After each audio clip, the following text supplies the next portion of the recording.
અમેરિકાની immigration system હાલમાં એક ઐતિહાસિક કટોકટીમાંથી પસાર થઈ રહી છે અને તેની સૌથી મોટી અસર લાખો ભારતીય પ્રોફેશનલ પર પડી રહી છે. United state citizenship and immigration service એટલે કે USCISનો બેકલોગ હવે 11.6 મિલિયન કેસને પાર પહોંચી ગયો છે. ગ્રીન કાર્ડની રાહ જોતા હજારો ભારતીયો પરિવાર માટે હવે માત્ર એક વિલંબનો મુદ્દો રહ્યો નથી, પરંતુ નોકરી, આવક, ભવિષ્ય સાથે જોડાયેલો ગંભીર પ્રશ્ન બની ગયો છે. ખાસ કરીને એવા ભારતીયો માટે પરિસ્થિતિ વધુ મુશ્કેલ બની રહી છે જેઓ EAD એટલે કે એમ્પ્લોયમેન્ટ ઓથોરાઇઝેશન ડોક્યુમેન્ટ પર કામ કરી રહ્યા છે. જો તેમનું વર્ક પરમિટ સમયસર રિન્યુ ન થાય તો તેઓને નોકરી ગુમાવવાનો ખતરો ઊભો થઈ શકે છે.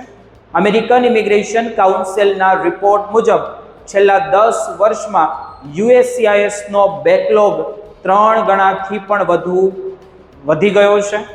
નાણાકીય વર્ષ 2016ની શરૂઆત લગભગ 3.5 મિલિયન કેસો પેન્ડિંગ હતા, જ્યારે હવે 2025ના અંત સુધીમાં આ આંકડો વધીને 11.6 મિલિયનને પાર પહોંચી ગયો છે. નિષ્ણાંતોનું એવું માનવું છે કે COVID-19 મહામારી અને અગાઉના પોલિસી ફેરફારના કારણે સમગ્ર પ્રોસેસિંગ સિસ્ટમ નબળી પડી ગઈ હતી. 2020 અને 2021 દરમિયાન અરજીઓ જે ઝડપે આવી રહી હતી તે ઝડપે પ્રોસેસ થઈ શકી નહોતી. માત્ર જૂન 2020થી સપ્ટેમ્બર 2021 દરમિયાન જ 2.3 મિલિયનનો નવો કેસ બેકલોગમાં ઉમેરાયા હતા.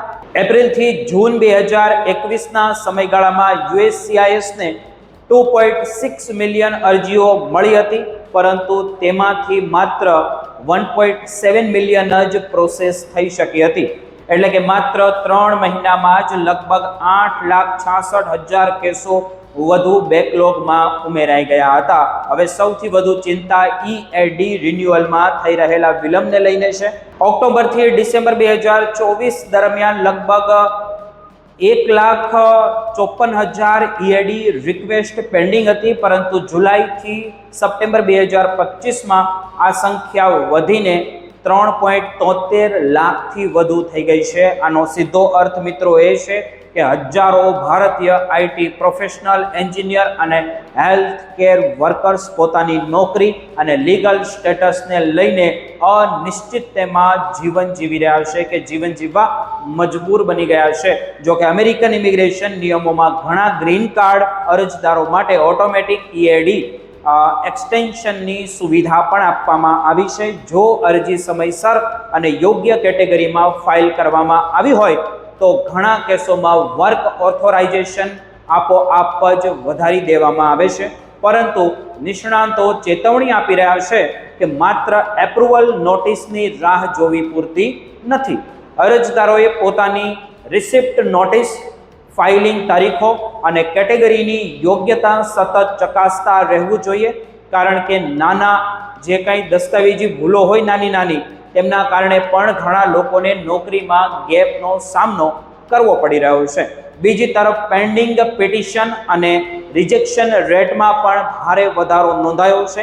ગ્રીન કાર્ડ અરજદારોની EAD અરજીઓનો રિજેક્શન રેટ FY જોઈએ તો 2025ના પહેલા ક્વાર્ટરમાં 5.1% હતો, જે વર્ષના અંતે વધીને 13.6% સુધી પહોંચી ગયો છે. TPS અરજીઓમાં પણ રિજેક્શન રેટ 12.8% સુધી પહોંચી ગયો છે. ઇમિગ્રેશન નિષ્ણાંતોનું એવું કહેવું છે કે હાલના સમયમાં ડોક્યુમેન્ટેશન જે ડિસિપ્લિન હોય તે સૌથી મોટું હથિયાર છે. સમયસર રિન્યુઅલ ફાઇલ કરવું, એડ્રેસ અપડેટેડ રાખવો, એ તમામ દસ્તાવેજો તમારે સાચવી રાખવા અત્યંત જરૂરી બની ગયું છે. હાલની પ્રોસેસિંગ સ્પીડ મુજબ જોવામાં આવે તો USCISનો આ નવો બેકલોગ ક્લિયર અથવા તો હજુ લગભગ 13.8 મહિના જેટલો સમય લાગી શકે છે. હવે અમેરિકામાં રહેતા લાખો ભારતીય માટે હવે દરેક દિવસ ચિંતા અને અનિશ્ચિતતા વચ્ચે પસાર થઈ રહ્યો છે.